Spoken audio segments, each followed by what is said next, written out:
उत्तर प्रदेश के उप मुख्यमंत्री ब्रजेश पाठक ने सोमवार को करहल के नरसिंह यादव इंटर कॉलेज में आयोजित रोजगार मेले का उद्घाटन किया। इस अवसर पर 2 अन्य मंत्री भी उपस्थित थे। इस मौके पर उन्होंने युवाओं को स्मार्टफोन और टैबलेट वितरित किए। साथ ही किसानों को विभिन्न योजनाओं के तहत स्वीकृत धनराशि भी वितरित की गई। रोजगार मेले का उद्देश्य युवाओं को रोजगार के अवसर प्रदान करना और उन्हें आत्मनिर्भर बनाना है।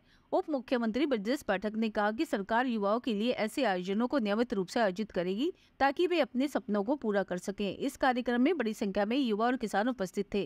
उन्होंने सरकार द्वारा की जा रही पहलों की सराहना की और सरकार का आभार व्यक्त किया। उप मुख्यमंत्री ब्रजेश पाठक के साथ 2 अन्य मंत्री भी उपस्थित थे, जिन्होंने युवाओं और किसानों को संबोधित किया और सरकार की योजनाओं के बारे में जानकारी दी। इस रोजगार मेले के आयोजन से मैनपुरी के युवाओं और किसानों में उत्साह का माहौल है। उन्हें उम्मीद है कि सरकार की पहल से वे अपने जीवन में सकारात्मक परिवर्तन ला सकेंगे। मीडिया से रूबरू होते हैं उप मुख्यमंत्री ब्रजेश पाठक ने क्या कुछ कहा, आइए जानते हैं।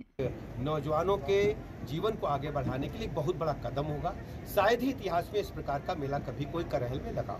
दूसरी सबसे बड़ी बात यह है कि बृहद ऋण वितरण जो कार्यक्रम है, जैसे मुद्रा योजना है, मुख्यमंत्री युवा रोजगार योजना है, वन डिस्ट्रिक्ट वन प्रोजेक्ट योजना है और प्रधानमंत्री जी की रोजगार सृजन योजना है। किसान क्रेडिट कार्ड के कुल 1846 हितग्राहियों को 52.91 करोड़ रुपए का ऋण वितरण भी आज इस कैंप के माध्यम से हम लोगों ने किया है। इसके अलावा जो स्वयं सहायता समूह है NRLM के हैं, उनको भी हम लोगों ने 14.28 करोड़ रुपए का CCL बैंक क्रेडिट लिंकेज जारी किया गया है, जिससे हम अपनी जो हमारी बहनें हैं स्वयं सहायता समूह के माध्यम से अपने जीवन स्तर को ऊपर उठाने में कामयाबी हासिल करें। इसके अलावा जो सामुदायिक निवेश निधि है CIF के अंतर्गत 150 स्वयं सहायता समूह को 2.25 करोड़ रुपए की निधि संकुल स्तरीय संघ के माध्यम से शासकीय सहायता उनको उपलब्ध कराई गई है। इसके अलावा सबसे बड़ी बात है कि जो हमारी सरकार की एक महत्वाकांक्षी योजना थी कि हम अपने स्टूडेंट्स के जीवन को आगे बढ़ाने के लिए, उनको सीधे दुनिया से जोड़ने के लिए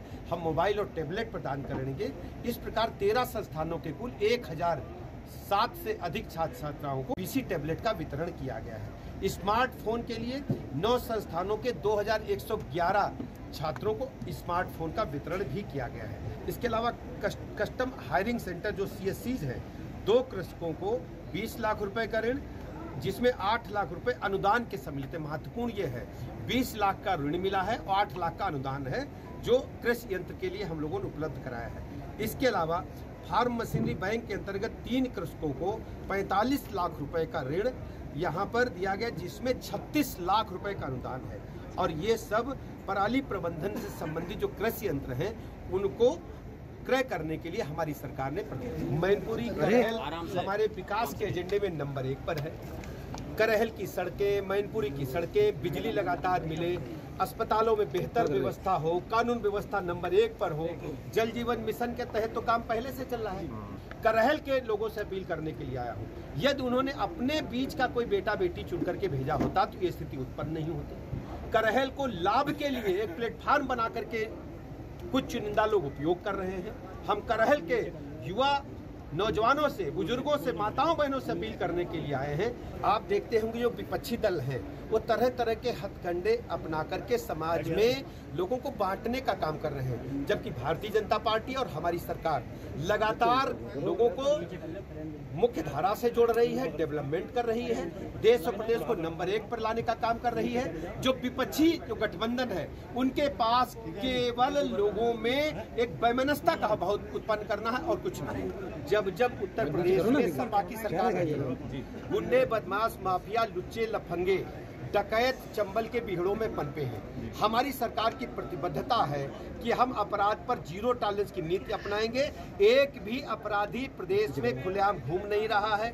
जो लिस्टेड माफिया गिरोह हैं आज उत्तर प्रदेश में या तो जेल में हैं या प्रदेश से बाहर हैं। छुटपुट जो आपसी वैमनस्यता में घटनाएं होती हैं, हमारी सरकार उन घटनाओं को भी गंभीरता से लेती है और सभी में कड़ी कार्रवाई करती है।